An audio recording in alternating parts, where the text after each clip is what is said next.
if I want to convert this to vertex form, I need to do completing the square.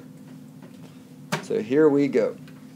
I need to, okay, I got y equals, I start with the negative 2x squared plus 12x, okay, plus blank. I have this 9 out here, and I have minus blank. So that's what I start with. Now there is a problem here I haven't talked about, and that problem is if there is a GCF, if there is a coefficient in front of x squared, basically an a value, you need to pull that out. You cannot do complete the square if you have something sitting in front of the x squared. So does negative 2 go into both these? Yeah, let's pull it out. So what I now have looks like this. I pull the negative 2 out. Now when I do that, what does that give me? Negative 2 times what will give me negative 2x squared? X. Are we okay? That'd be x squared. Yeah. Negative 2 times what gives me positive 12x? -6. Negative 2 times what gives me positive 12x? Hopefully you know that would be a negative 6x. I still have my blank, don't I? I still have my 9 out here, and I have to subtract something as well. So the first step, which is new, is I have to pull out a GCF because I cannot do this right here. I need to make it a nice x squared with no coefficient. So I need to find this blank. You half that and square it. So let's do that. Negative 6 divided by 2 squared. Take the b value, half it, and square it. What I get here is negative 3 squared, which is 9. Are we okay with that? Yes. So I'm going to add 9 here. Now there's a trick. This is going to get confusing for some of you. Out here, I'm actually going to add negative 2 times 9. Think about why. I didn't just add 9 there. Isn't there a negative 2 hiding out front? I actually added negative 18. See that trickiness? That negative 2 makes this 9, ooh, I have to bring that in when I add it out here too. So it's just not 9 we're adding in 9 times negative 2. So I got to get that taken care of. That's a tricky part. Are we clear? It's not just 9 you're adding out here. This little guy has to multiply in. Okay. Now let's factor. We're going to factor this piece right here. So 9 on top, negative 6 on bottom. It's always a nice square number, so they're always the same. That's good to know. They always end up being the same on both sides. So what I now have, I have y equals, got my negative 2 out front. I got x minus 3, and I have a 9 and, ooh, isn't that negative 18? And my minus 18, isn't that a positive 18 now? Because you're minusing a negative. Now, can I simplify this to make vertex form? Can I simplify this? So what I end up with is the negative 2 out front. I have x minus 3 squared, which that's what we wanted. It's called completing the square for that reason. Add those together, and you have a 27. So that right there is vertex form. Now we're not done, though. That's just vertex form. There was a second part we didn't even talk about. Make sure you don't forget this on the test. What's your vertex and axis of symmetry? But isn't that really easy from this notation? We can get it real quick. It's just looking right. So if I want my vertex, can you guys see it right here? So my vertex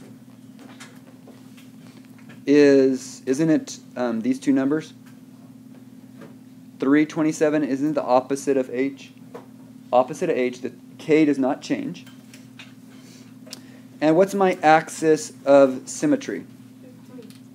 It's always x equals. It's a vertical line. And do you guys understand the axis of symmetry goes through the vertex? So what's the x value of the vertex? 3. So that's my axis of symmetry. It's the x value of the vertex. It's a vertical line. So those are the other parts of the question. You have to be careful. You have to get this, and then from that, get these two answers, which come very easily when you're done.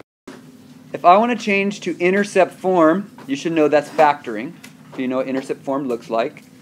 And then after, we'll make sure we get our zeros. So we're basically just going to factor this. Okay. So it's basically a factoring problem. Now, since there's a number in the front and there's no GCF, you should notice that you have to multiply the front and the back. So if we multiply the front and the back, if we multiply those two, we get negative 30. And the negative 13 goes on the bottom. Now we got to think of the sides. What two numbers multiply to get negative 30 and add to get negative 13? Is that 3 and 10 or 15 and 2? Okay, we know one of them has to be negative, right? They can't both be negative. Is it 15 and 2? Yes. And since it's negative 13, it's negative 15 and 2.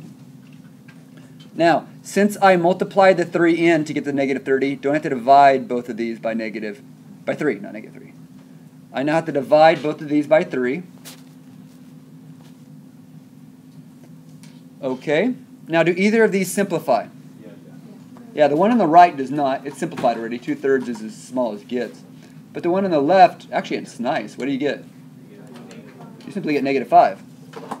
So if I fact what this ends up looking like, isn't it going to be x minus 5 and x plus 2/3? But that's not proper format yet, right? We're not done. Do you guys remember that this guy has to go up front? This is not done. Everybody okay that this 3 has to kind of go and put up there? So, my final factored form is actually x plus 5. And since the 3 moved in front of the x, it's 3x plus 2. That is my nice intercept form. Alright, sorry, this should be a negative 5. So let's just make that a really nasty looking negative 5 there since my eraser is not working. That's x minus 5, as you can see above. Now that would be our factored form. What would my zeros be though? Well, this one's pretty obvious, even though it's all ugly. I have to look up here. Is this easier to look at? Alright, here my 0 is 5, but what's this one going to be? Well, if you just look at this, do you understand it just being negative 2/3? Isn't that kind of nice already, all in a fraction, ready to go? Where here is kind of how it's factored, but we'll talk about it later when we get to solving by factoring. But really, the answer of that is opposite. It's just negative 2/3. Or you can think of it, it's always the corners here. Whatever's right here and here are what your zeros are, opposites. So the zeros are the opposite of this and the opposite of that. So here's my zeros. My zeros are opposite of negative 5 is positive 5, 0. And the opposite of 2/3 is negative 2/3, 0. Those are my zeros, my x-intercepts.